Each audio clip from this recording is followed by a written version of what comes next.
What are some of the cons you need to know about living in Daybreak out in South Jordan, Utah?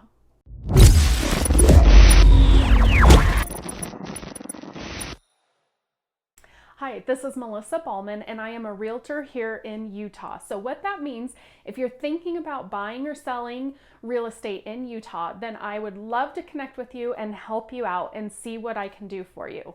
Just shoot me a message, give me a call, send me an email, whatever you want to do. Just get a hold of me and let's chat. But first, let's talk about things that are cons in living in Daybreak, Utah. So first, if you know anything about Daybreak, this will come as no surprise to you, but all of the units in Daybreak, single family homes, condos, and townhouses, are all part of an HOA.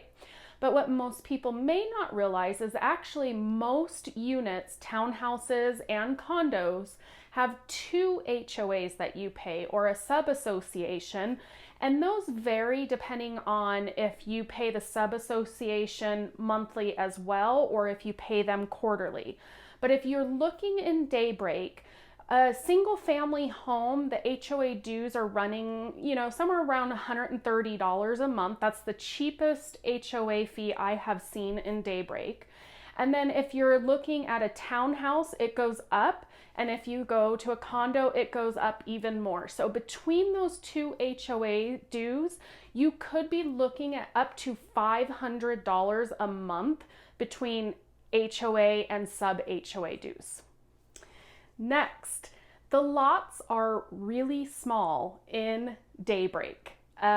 So it's not unusual for a single family home to have a lot size of about 0.08 up to maybe 0.18 on the bigger side. And there are some homes that are far and fewer between that you can get up to a 1/4 acre lot. So just be prepared that you're probably going to be very close in proximity to your neighbor, even with a single family home. And some people find that as a drawback because they just don't want to be able to hand things over to their neighbor with that much room between them.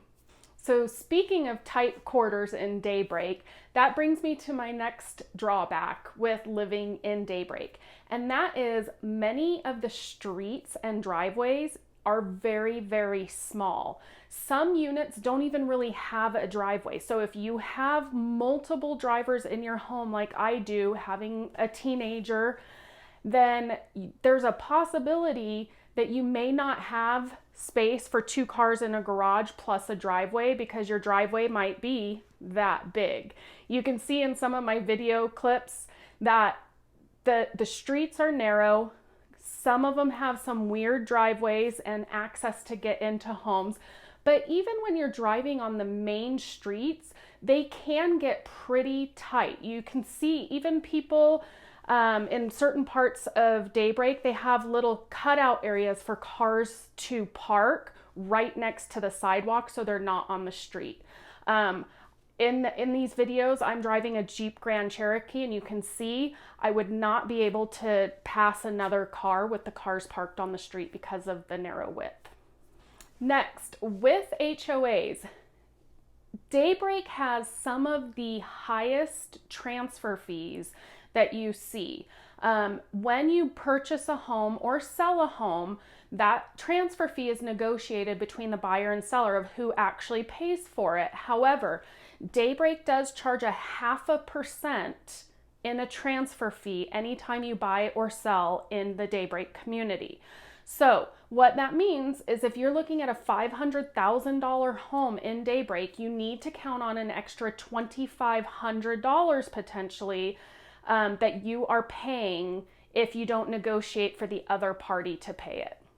If you're liking my video, make sure you subscribe to my YouTube channel and click the bell. That way you're alerted every time I drop a new video on Fridays. I'd love to hear from you, so drop me a comment and tell me what you think about this video and Daybreak as a whole, whether you live there now or you used to live there or you're considering it. I'd love to hear your opinion. And finally, There are some litigations going on in the Daybreak community between homeowners and builders, or really not even homeowners so much, but the HOA associations. So what that means, most of the units that are in litigation are condos and townhouses, and they are typically the older Daybreak communities that were built around 2005. But you need to be aware of that litigation because it can cause problems with getting a loan, especially if you're looking at FHA or VA. Some lenders just won't even do it if it's in litigation. So you need to make sure before you take the time to look at the property that it's not in the middle of a litigation. I hope you enjoyed today's video. Like I said, I'd love to hear from you. Be sure to drop me a comment or reach out to me if you have any real estate related needs here in Utah. And as always, make it a great day.